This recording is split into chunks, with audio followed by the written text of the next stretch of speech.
When two people begin to live together as man and wife, they must make many adjustments. Newlyweds must work out common routines of living. The way she's always done things might not be the way he's always done them. Compromises and schedules must be made. For instance, Mary likes to sleep late, but John is on the 7 a.m. shift. Should he leave her in bed and cook his own breakfast? Work and housekeeping soon add up to fatigue. At the end of the day, she doesn't have much energy left for a husband who likes to go out evenings. Or maybe she's the one who enjoys a lot of social life. And during courtship, he eagerly kept her out till midnight. But now he wants to go to bed with the chickens. They're half an hour late. He said a customer delayed him and he just couldn't get away. But he was always so prompt before they were married. And when she was single, her folks always expected her to visit them on Saturday. But now, this is her husband's only day to work around the house.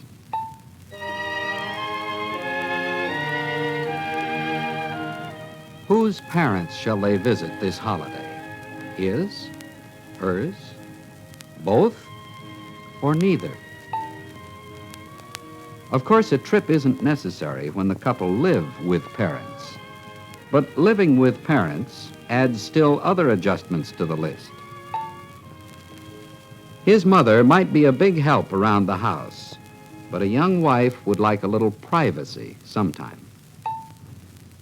Then there's money.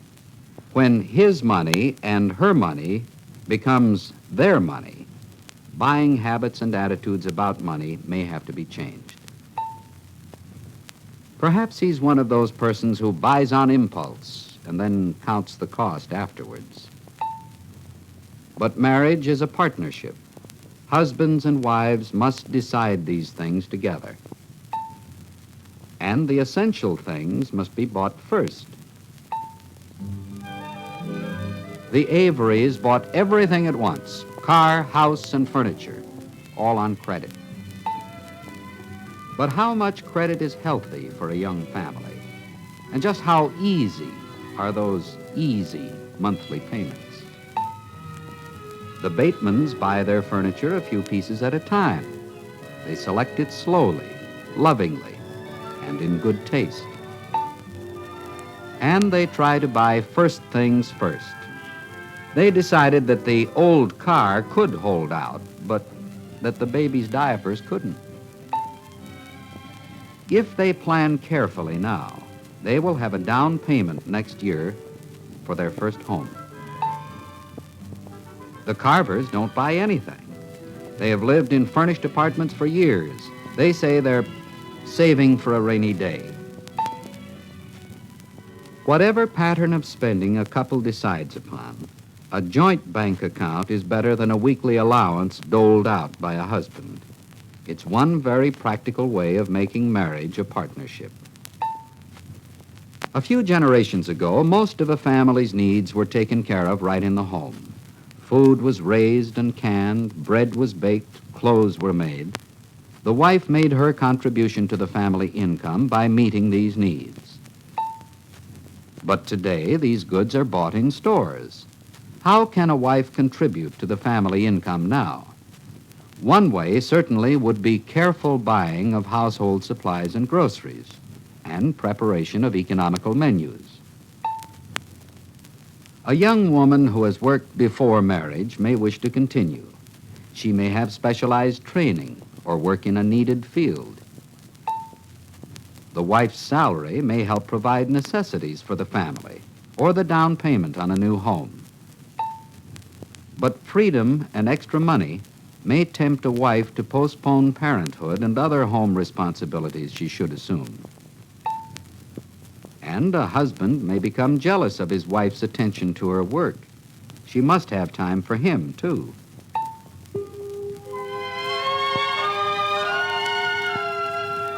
On weekends, a couple needs to rest and worship together. To be successful, marriage must be a partnership with God as well as with each other. In a church, young people can meet others who share high goals in life.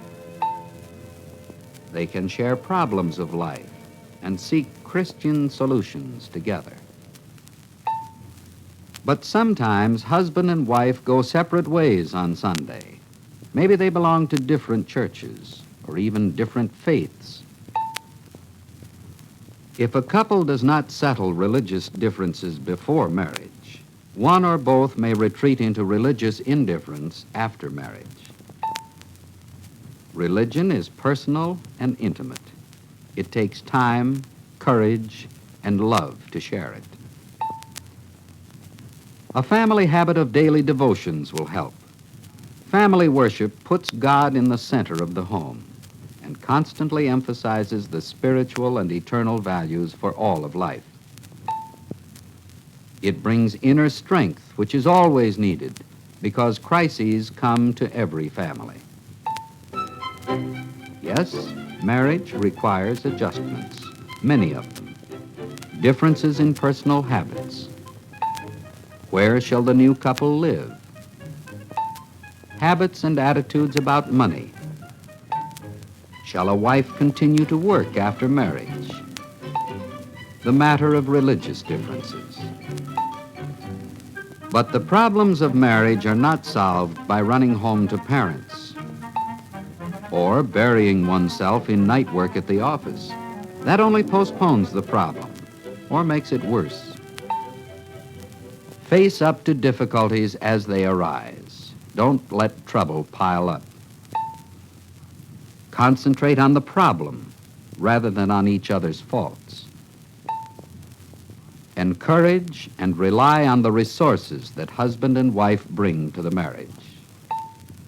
Find the oneness that is essential to marriage by being one in Christ Jesus. Seek first His kingdom and His righteousness, and all these things shall be yours as well.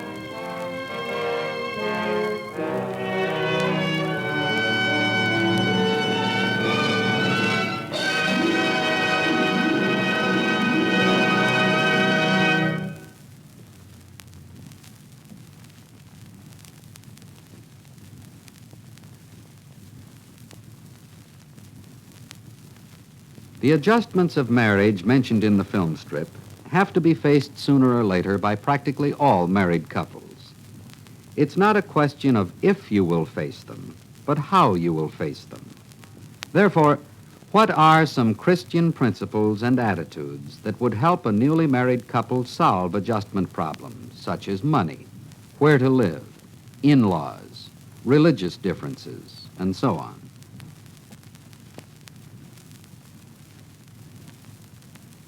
The film strip says, the problems of marriage are not solved by running home to parents or burying oneself in night work at the office. What are some other ways in which married couples sometimes try to run away from their problems?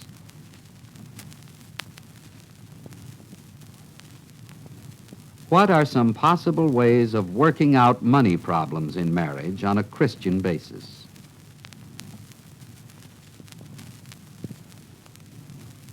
The film strip says that to be successful, marriage must be a partnership with God as well as with each other. What are some concrete ways of making God a partner in a marriage?